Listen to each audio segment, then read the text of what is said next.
Assalamualaikum warahmatullahi wabarakatuh. Berjumpa lagi dengan saya, Wipik, calon guru penggerak angkatan 8 dari SDN 1 Argasari.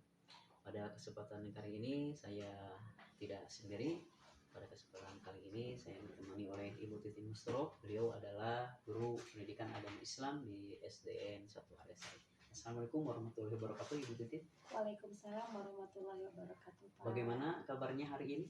Alhamdulillah sangat baik, Pak. Ya, alhamdulillah ya, hari ini kita akan adakan percakapan praobservasi. Sebelum nantinya saya akan mengamati jalannya pembelajaran yang Ibu laksanakan di dalam kelas atau sebelum saya melakukan proses supervisi di kelas. Ya, baik, Pak. Adapun tujuan dilakukan supervisi kali ini adalah untuk mengetahui dan juga mengevaluasi jalannya proses pembelajaran yang Ibu lakukan. Dan kenapa hari ini kita melakukan percakapan praobservasi sebagai persiapan awal sebelum nanti Ibu melakukan kegiatan pembelajaran agar lebih siap dan percaya diri sehingga memberikan pembelajaran yang terbaik bagi peserta didik. Begitu ya Bu ya? Baik, Pak.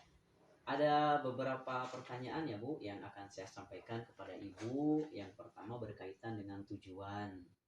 Kira-kira apa tujuan pembelajaran yang ingin Ibu capai? Baik, Pak. Berdasarkan rancangan pembelajaran yang saya tuliskan di sini, saya sebelumnya, Pak, mengambil sampel dari kelas 1 dengan tema Ayo Belajar Al-Quran, Quran Surat Al-Ikhlas. Maka tujuan pembelajarannya yang saya buat itu ada 2, Pak. Yang pertama, peserta didik mampu melafalkan Quran Surat Al-Ikhlas tersebut, dan yang kedua, peserta didik menerapkan makna positif yang ada pada dalam surat Al-Ikhlas itu. Seperti itu, Pak. Ya, baik. Jadi ada 2 tujuan pembelajaran yang ingin Ibu capai. Nah, bagaimana dengan area pengembangan yang ingin Ibu capai atau yang ingin Ibu lakukan observasi? Kalau untuk area pengembangannya, mungkin saya menggunakan 2, yaitu ada 1 pengetahuan dan keterampilannya, Pak. Ya. Yang pertama, pengetahuannya siswa bisa menguraikan hasil dari telaah yang dihafalkan pada struktur teks laporan hasil observasi. Kemudian yang kedua, area keterampilan dari menulis ayat tersebut dan mencatat kalimat-kalimat yang ada pada teks laporan hasil observasi tersebut. Baik, jadi area pengembangan yang ingin dicapainya adalah bagian aspek pengetahuan dan aspek keterampilan pada siswa tersebut ya Bu. Nah, saya ingin mendengar bagaimana rancangan pembelajaran yang ingin Ibu terapkan di dalam kelas, mungkin dari strategi pembelajarannya, model pembelajarannya, ataupun dari metode pembelajarannya. Ya, Pak. Baik, kalau untuk strateginya di sini saya menggunakan pembelajaran berdiferensiasi berdasarkan kesiapan belajar siswa yang diintegrasikan dengan pembelajaran sosial, juga emosional, begitu Pak. Dan kemudian saya melakukan pembagian kelompok juga sesuai dengan kemampuan, keterampilan, dan keaktifan siswa di kelas. Begitu Pak. Dan untuk modelnya saya menggunakan audio visual dan juga bisa dengan cara dibacakan berulang-ulang, Pak. Maka itu mungkin memudahkan untuk anak di kelas.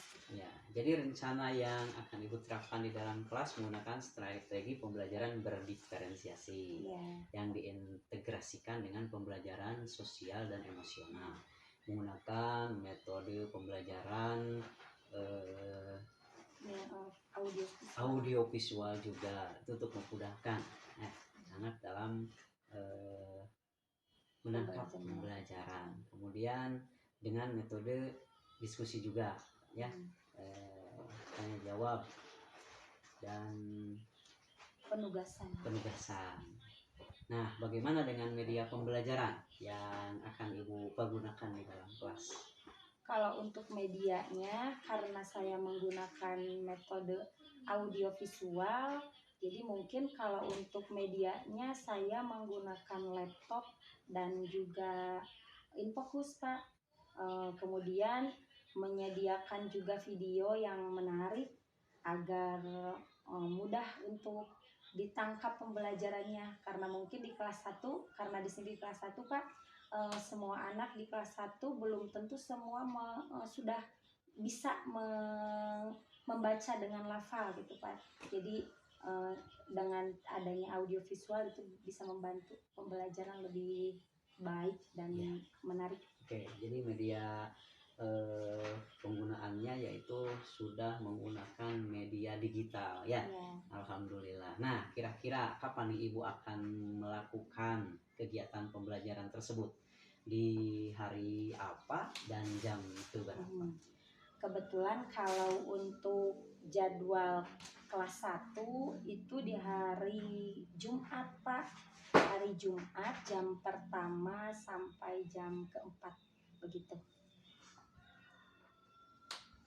Ya, jadi nanti hari Jumat ya, hari Jumat jam pertama sampai keempat itu ada di kelas 1 ya.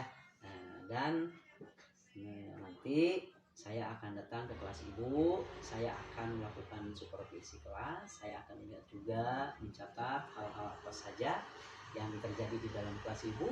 Nah, nanti setelah dalam kelas Ibu, nanti setelah kita melakukan kegiatan observasi atau pembelajaran di dalam kelas, kita adakan percakapan yang terakhir ya Bu ya, yaitu percakapan pasca observasi setelah nanti Ibu melakukan pembelajaran di dalam kelas yang nanti juga akan didampingi oleh pengajar praktik.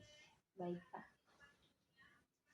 Baik Bu, sebelum kita akhiri, kira-kira apa yang Ibu dapatkan dari hasil percakapan kita hari ini? Alhamdulillah Pak, dengan adanya percakapan ini saya dapat mendapatkan gambaran tentang media apa yang saya gunakan nanti sehingga tidak monoton Pak. Jadi pembelajaran nantinya akan lebih terarah gitu Pak. Ya, baik. Terima kasih Bu atas waktunya dan sudah bersedia berbincang-bincang dengan saya di percakapan Pak observasi ini. Sampai bertemu di kegiatan observasi kelas di hari Jumat yang akan datang ya Bu. Terima kasih Pak, sama-sama. Demikian percakapan kita hari ini. Sampai bertemu di kegiatan observasi kelas dan juga percakapan pasca observasi. Wassalamualaikum warahmatullahi wabarakatuh. Waalaikumsalam.